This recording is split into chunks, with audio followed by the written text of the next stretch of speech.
Hey y'all, and welcome back to Carbon Scoring, the best place for comics history and action figures, and home of the Mystery Box. And you guys are probably going to kill me today, and I really deserve it, because this is a box that is absolutely stuffed to the brim with Mezco 112 figures, and it is truly criminal that these figures are stuffed in a box and not out on display in my secret lounge. But I don't, right now I don't have the room for them, so let's take a look at them. Let's see what the pluses and minuses of all of these Mezco 6-inch 112 figures are. And hey, maybe I'll change my mind. Maybe I'll actually clear out a shelf and put these things up. So each of these comes with a ton of accessories, and I like the fact that they all have a base that is very character oriented, and of course they have a ton of weapons, extra hands, parts to the stands, and I have them each in these individual Ziploc bags. Now, Mezco is kind enough that they actually give us with the figures like a little Ziploc bag of its own, but the base isn't going to fit in this, so I have them in their own individual Ziplocs. So let's start out with everybody's favorite merc with a mouth, Deadpool. Now, kind of to give you the rundown on these figures, they're 6 inches tall, they're super articulated, much like, a Marvel Legends figure. There's, ball joints everywhere, but what separates them are two things. One, these are cloth costumes. Now, it's a plastic head, but that is a cloth costume with like a pleather action there. And they also are kind of unique takes on the figure. Now, some of them are going to be much more comic accurate than others. Some of them just have sort of subtle differences compared to their comic counterparts. But there's a little bit of artistic license that Mezco takes with each of these figures. Now, Deadpool here is pretty freaking spot on. I mean, you have to admit, Rob Liefeld, no matter what you think of him as a comic book artist, and of course this Deadpool is actually wearing boots so that there's no worry about drawing feet, whatever you think of Rob Liefeld, he crushed it with his design for Deadpool, and it has pretty well stood the test of time. A little bit of modification when Ed McGuinness was drawing the book, but mostly it's just the original Deadpool look. And gosh, this thing is great. Look at how much that red really shines off of the black. It does have this kind of leather effect for the black parts and then more of the cloth for the red parts. He is eat up with accessories. He's got Deadpool guns on either side. Of course, he's got his katana blade here, and I'm sure there are even more in the package. Here is obviously an alternate head that truly isn't that different. I mean, that's, if you're going to give us alternate heads, at least make them kind of really stand out from each other. Those are, like, give me one with, like, huge eyes or asymmetrical eyes. Those actually both look pretty much the same, but no matter how you slice it, this is a spectacular Deadpool figure and certainly does deserve to be on display in my collection. Next up, looks like Captain America. Okay, yeah, let's crack him open. I've used this figure a number of times in other videos because it's really, really fantastic. It's definitely a modern take on Captain America. He doesn't have the little winglets coming off of his helmet, and his helmet is a full face helmet. So there's some touches of this figure that kind of go along with the Ultimate Captain America from the Ultimates line, and that includes the military belts. He's even got like a pouch up here on his wrist. Rob Liefeld would be proud. And he's wearing more military boots rather than the pirate boots that his typical figure wears. One of the things, though, that I like the best about this figure is this pattern here that really kind of replicates the chainmail of Captain America's armor. So Cap has always had almost like a knight's chainmail to the upper part of his armor, but it's been drawn fairly stylistically over time. It wasn't really until artist John Cassidy started drawing Captain America and he started putting the individual scales of the chainmail on the costume that sort of became the standard. And I read an article one time where John Cassidy was saying that numerous other artists had come up to him telling him how pissed they were at him because now they have to draw all those little chainmail scales. Now, this figure, the articulation's a little bit limited by this rubbery plastic that creates the chainmail, but it's still looking pretty good. He did come with several different accessories. Obviously, the most important one is he came with his shield.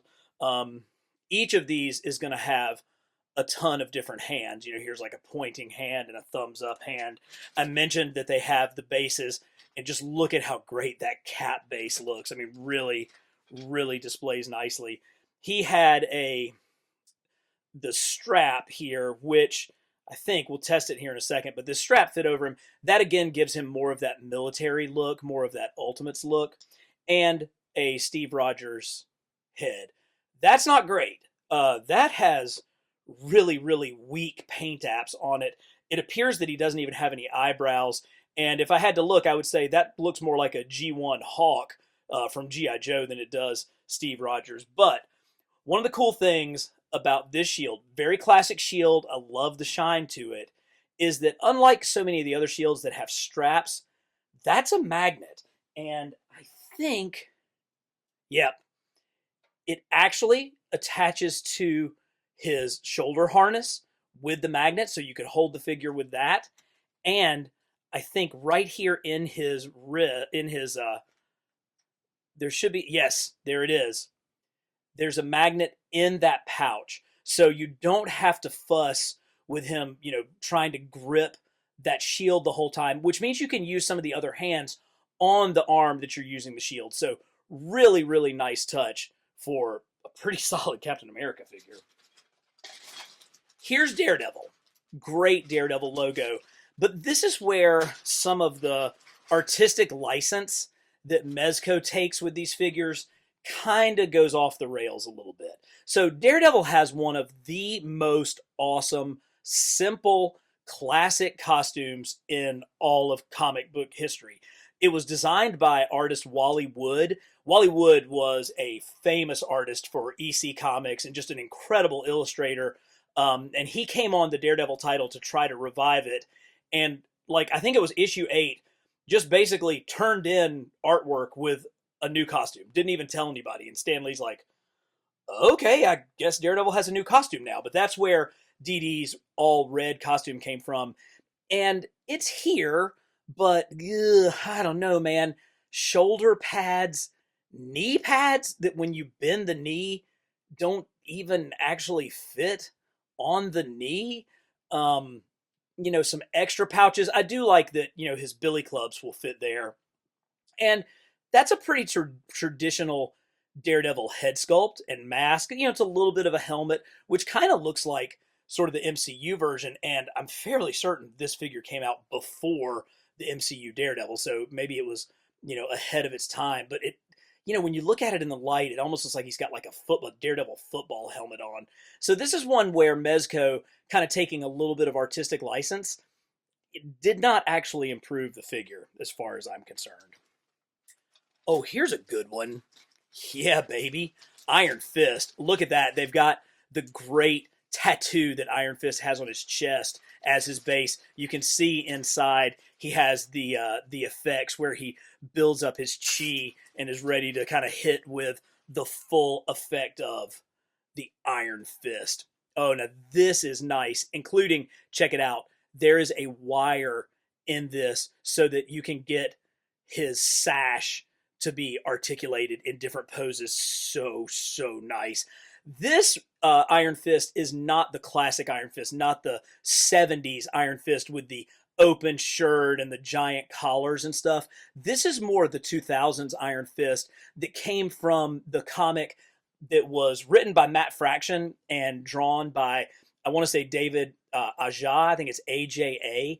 It was a terrific take on Iron Fist and really kind of increased his legacy, kind of brought the history of the Iron Fist from ancient times forward, and it just gave so much more depth to the character by giving him much more of a mythological backstory and kind of expanding on Kunlun and all of that stuff. And this very much looks like Aja's artwork. I love the kind of the boxing karate type of gloves. I love that his fists are wrapped there, and I like what they did with the sort of pirate mask being sort of half on the face, his hair coming out, and then of course these articulated sash pieces just really bring the whole thing together.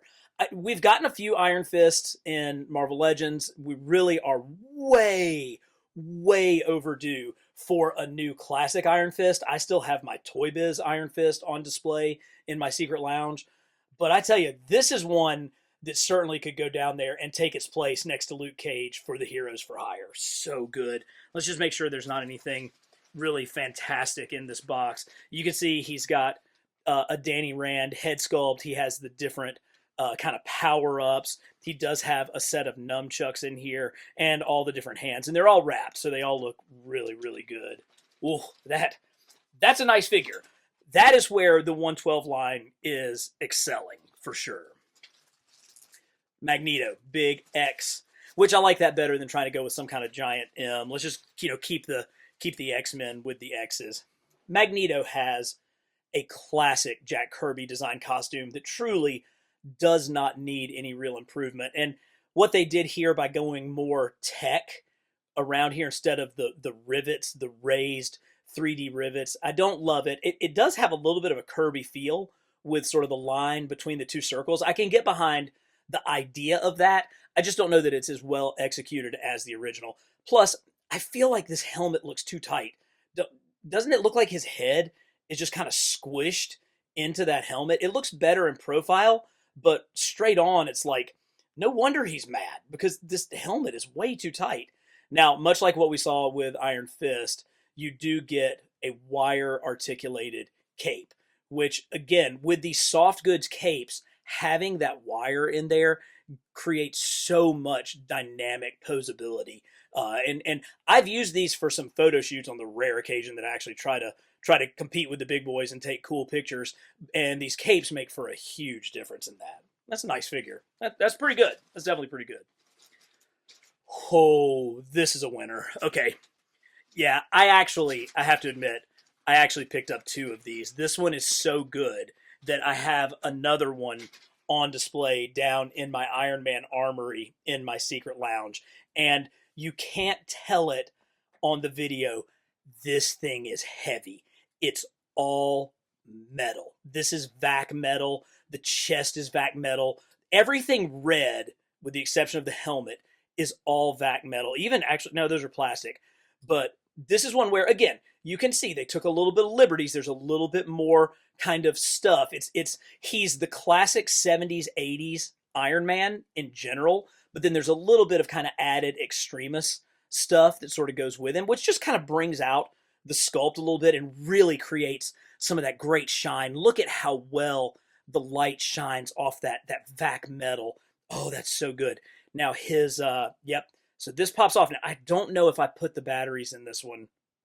I haven't, because I knew that this one was going to be in storage. You put batteries here, and you can turn it on by removing this back armor plate, and it lights up both at the eyes and at his giant chest repulsor. So the kind of pulse beam that's there. He, again, comes with different hands. The hands actually have different effects. And let me see, there may be, let's be careful here. No, I thought there might be light piping going into the hands so that actually these would light up when you turn the figure on. I don't think that's the case, but this is a spectacular Iron Man, certainly worthy of being on display in any Iron Man armory. And this one stands up. This one is as good as any Marvel Legends or really any import Iron Man figure. And I wish you guys could hold it, because that really, it's so much heavier than all of these other figures that we've been playing with. Oh, so good. Very, very good. Oh, this is a fun one. Okay. Black Bolt. And you can see the picture of the instructions. He came with Lockjaw. Now, Lockjaw is actually down on display in my secret lounge in my Fantastic Four display. We've never gotten a true Lockjaw figure. We haven't gotten any kind of Lockjaw figure in Marvel Legends. Look at that. Look how cool that design is. Kirby all the way. Let's grab a head here out of the bag. Oh, look at that. There's the sound effect. Okay, let's get a head on this thing. So there should be a couple. Yep, here is a classic Black Bolt screaming head. The power just, crackling off of his forehead, his mouth wide open. I'm sure there's some kind of, oh, it actually has a stand, I think, so that you can have an articulated piece where his sonic blast just shoots out right in front of him. This is another one where the soft goods really make a difference because it creates those wing effects so well. Something that Marvel Legends has struggled to do with their plastic figures. The Kirby lines that are on here are a slightly different level of plastic. They have a little bit more heft to them than the cloth underneath. But you can see as the light shines across it, there's all these tech parts to his suit. So in the comics, this would have just been black with the highlighted lines. For the Mezco, they give it a little bit extra, but they keep it in kind of a shadow, sort of a shadow stripe in there. So it really doesn't take away if you want this to be in your comic display. He still fits really, really well. And he comes with a second head. I'm sure it's sitting in here. Let's see if we can grab it. Oh, I grabbed the other one. Lockjaw, I think, came with all kinds of parts too, but really, really love Black Bolt. And I'm thankful that we got a Lockjaw that works with the rest of our collection. Oh, baby. Here we go. Now, this is a figure that we just don't get very often anymore. Frank Castle, the Punisher. And I want to say this was one of the earliest Marvel 112 figures, but this captures that gritty realism of the Punisher. You know, instead of being like in a superhero costume, he's more in body armor. They kind of take that skull shield, that skull logo that is so synonymous with the Punisher, and create like police body armor out of it. Even on the back, you can see it wraps around, but it looks as though it's just been painted by hand to give that fantastic skull. Look at Frank. Frank is so scarred up. He has scars like on his chin, across his lips. His hair is slicked back in that classic early Punisher style. You know, he is decked out to the nines in all of his tactical gear. This, wow. Now, that's a display stand. I don't care who you are. That is a fantastic display stand. Some of the other things in the box, here is like a screaming Punisher head. It's pretty nice. There's another one. Let's see if I can grab it. See if I can grab it without grabbing everything else. Yeah, so here's like a beat up Punisher head. He's got a black eye. He's got a Band-Aid across his nose. Really, really, his hair is messed up. Ooh, that's nice too. Actually, I might switch that out. And of course, he comes with an entire arsenal of weapons, from grenade launchers to machine guns to pistols to knives. You know, we're not going to see a lot of Punisher figures. That seems to be kind of Hasbro's current MO. And you know, the Punisher is a vigilante who kills people with guns. And in today's society, particularly in today's America, we don't need to glorify that. And some people struggle to tell the difference. I don't think that people go out and kill people or go out and shoot up schools because they read a Punisher comic. That's ridiculous. That's the same kind of ridiculous as saying that, oh, video games make kids, you know, bad and crazy. But glorifying the vigilanteism of the Punisher, it's probably just not going to happen in the action figure aisles anytime soon. So we need to be very happy that we got this one. Oh, okay. This should be movie, and they did do some movie versions. We'll see some more as we go through here. But here's obviously Black Panther, and it is. You can tell by that logo, that's the MCU Black Panther version of T'Challa. And I bet, yeah, now you see it. Perfect. Absolutely perfect Chadwick Boseman head sculpt. Marvel Legends has done an incredible job with their face print technology and increasing their sculpting, but this is a really, really good Chadwick Boseman. And here is the equally spectacular Black Panther that goes with him. Again, a little bit of liberty taken here with a little bit more texture on the suit, but ooh, that silver on black, that mask, these proportions, look at the claws coming off of his toes. Oh, this is nice. You know, we have gotten great Black Panther figures in Marvel Legends. And again, there's a little bit of limitation. You know, when you try to get his joints all the way up or get his shoulders all the way up. Some of this cloth material does get in the way, but you can certainly get him into some really, really fantastic poses. Oh, this is nice. I told y'all you were going to be mad at me when you saw that I literally just have these sitting in a daggum box. I gotta get them out. I gotta find a way. I've got to find the right space to display these. And actually, we're gonna do a mystery box of DC Mezco 112 figures. So let me know if that's something that you're interested in. And as always, you've made it this far. For the best in comics history and action figures, subscribe to Carbon Scoring. If you enjoy this video, give it a like, share it with your friends. Let's keep spreading the word and continue to grow this channel and this great community that we've developed. So good. Okay, here we're getting into kind of some movie stuff. Here is the Ragnarok Thor. Outstanding Chris Hemsworth head sculpt. Love the paint details on this. I mean, these are pricey figures, but you get what you're paying for. Oh, look at that cape. The way the cape, look at that. It doesn't have a wire because I don't think it's meant to, but wow, look at how it's connected kind of at his waist and his shoulder. Oh, that is such a good look. And, Mjolnir was broken at this point. There he is with kind of his lightning power-up eyes, but he should have maybe a Stormbreaker or a different. Oh, he does. He's got the helmet. He comes with the helmeted version with the flip-up kind of wings and the face paint. Dang, man, these are good. And they get better because I think this Hela is probably the Hela most good figure that we've gotten. And I glanced online at this the other day just when I knew that I was going to be pulling this box out of storage. And I cannot express to you how great that Cate Blanchett head sculpt is. Now, you expect to see this level of head sculpt on a 12-inch Hot Toys figure, but remember, this is a 6-inch action figure with all of this crazy headdress.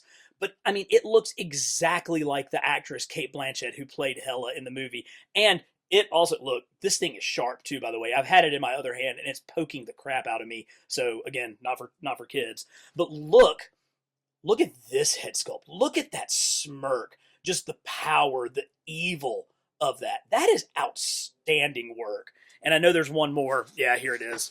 I knew there was one more monster from Ragnarok, and it's the Gladiator Hulk. Holy cow. This one definitely is as heavy as the Iron Man, and it does it without any kind of back metal parts. Oh my gosh. Again, another figure that we've gotten in several different forms, Marvel Select, Marvel Legends, but this is right up there with all of them in terms of sculpting, in terms of detail, in terms of paint applications. And again, this is more of a leathery soft good here, so it really kind of stays down. Oh, that's outstanding. I mean, even all the different flare coming off of this Gladiator helmet. Oh, that is a powerful, powerful Hulk figure. So great. Who's next? Let's see who's coming. Oh, the Red Skull. Okay, and he should have, I think he's got this big Hydra. Yeah, look at that base.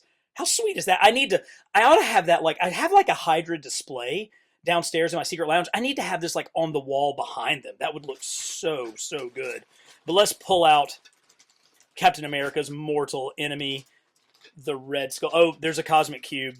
See it? There's a little cosmic cube in there. And I see the hand right next to it that would allow him to hold it. But here he is in his black pleather trench coat. There's just kind of a black suit underneath. But look at the detail of the Hydra on the belt buckle, the Hydra on his holster. And of course, you can undo that button. There's a gun in there. The skull itself, one of the cooler looks in all of comics. And this does date back to the 1930s, to the origin of Captain America from the earliest Marvel comics. Ooh, that's nice. That's really nice. Okay. Got some X-Men. Oh, I think this is actually, that's a whole nother bag full of Punisher stuff. There's a second head in there. Wow. Okay, Cyclops. Let's break old Scott Summers out of his plastic cage and see what's happening. I want to break out some of these different accessories as well. So This is based off of, ooh, let's get something on him. He's looking a little crazy there. Okay, there you go. This is obviously based off of the Jim Lee version of Cyclops. So Cyclops had a pretty straightforward costume in his early days with the X-Men, and then through the time with the new X-Men, it was just that classic kind of blue and yellow. It really got amped up in the 90s by artist Jim Lee when he was drawing X-Men, and then when he and Chris Claremont launched the adjective-less X-Men title. And of course, this strap, this kind of tri-strap, is totally reminiscent of that era. He's got the pouches and whatnot. They did add a little bit of, kind of like some blue, black stuff to kind of weave into the costume. Again, just sort of those Mezco effects. But here he is with his fingers ready to blast his optic blast. And so this is kind of the standard optic blast. And it's cool. They port in really easily. He's just got that hole right there. And then here is like the mega optic blast. I mean, it's kind of impressive because, I mean, that's a heavy piece with this giant, explosion on the end, but his head actually holds up pretty nicely with that. That is a great dynamic display piece. We've started to see a little bit more of that in Marvel Legends, but they just don't come close to what we've accomplished here with this Mezco figure. Here's a head. Pop this off, pop the new one on. And there we go. Here's more of the screaming head. These goggles don't port in with the other pieces. They're just kind of standard as far as that goes, but really, really good looking Cyclops. All right, who's left? We got two left. Another movie one. And yes, I know Captain Marvel has been kind of bashed. Dang, that's good though. Look at that. That does look really cool. This is a good figure. This is women's faces, particularly young women that don't have a lot of like wrinkles or defining features. It's very hard to sculpt their faces well, but that looks like Brie Larson to me. I mean, I think that is a really strong sculpt, and this is one where the combination of the pleather leather effects with the that plastic shield on her chest really, really comes together. This is nice. She's got good bend, just like all of these, but she's a really great proportion. She's heroic, but she's not like too big. I know that there's a lot of haters out there for Captain Marvel, and I have to admit, I still haven't seen the new movie Marvels, even though my daughter said it was really, really good. But hey, for an action figure, that is pretty strong. And I kind of hate to end it on this note, but last up is Wolverine, and I mean, we all love Wolverine, but this is not my favorite Wolvie. Now, I am partial to brown suit Wolverine. Wolvie was wearing the brown when I first started reading comics, and so for me, this is my Wolverine. But somehow this yellow is almost more of his tiger stripe yellow. The brown suit had a little bit more of an orange color to the yellow, which made it kind of not clash quite as hard with the brown. Again, he's got like Daredevil shoulder pads, which he doesn't need because he has adamantium bones. What the hell does Wolverine need shoulder pads for when he has an unbreakable skeleton? It's a good head sculpt, really, really pretty classic looking. Pouches, I mean, to keep what? His smelling salts? The dude has like super smell. I don't know what the deal is with that. And these boots, while they did try to get that Wolvie flare look, they're still boots. It's almost like, oh yeah, I'm going to put like giant pointy things up on the top of my boots. This is one where I don't think that it really outshines any of our... Whoa, let me grab that. I don't know if my head just got in there. I'm sure it did. You probably saw my huge bald spot. Wolvie head, pretty good. I like the angrier head. I would love to see, actually, if this... Because we need some more kind of angry heads in Marvel Legends. I need to see if this actually would fit onto a Marvel Legends figure, because I like that. I just don't love the costume. So as we come back, these have been terrific figures that are very much deserving of being on display, and I'm going to fix that. I'm going to change them. Don't forget to come back, because we're going to do a mystery box of DC heroes in the Mezco 112 line. And hey, keep coming back, because every week we are bringing you the very best in comics, history, and action figures right here at Carbon Scoring.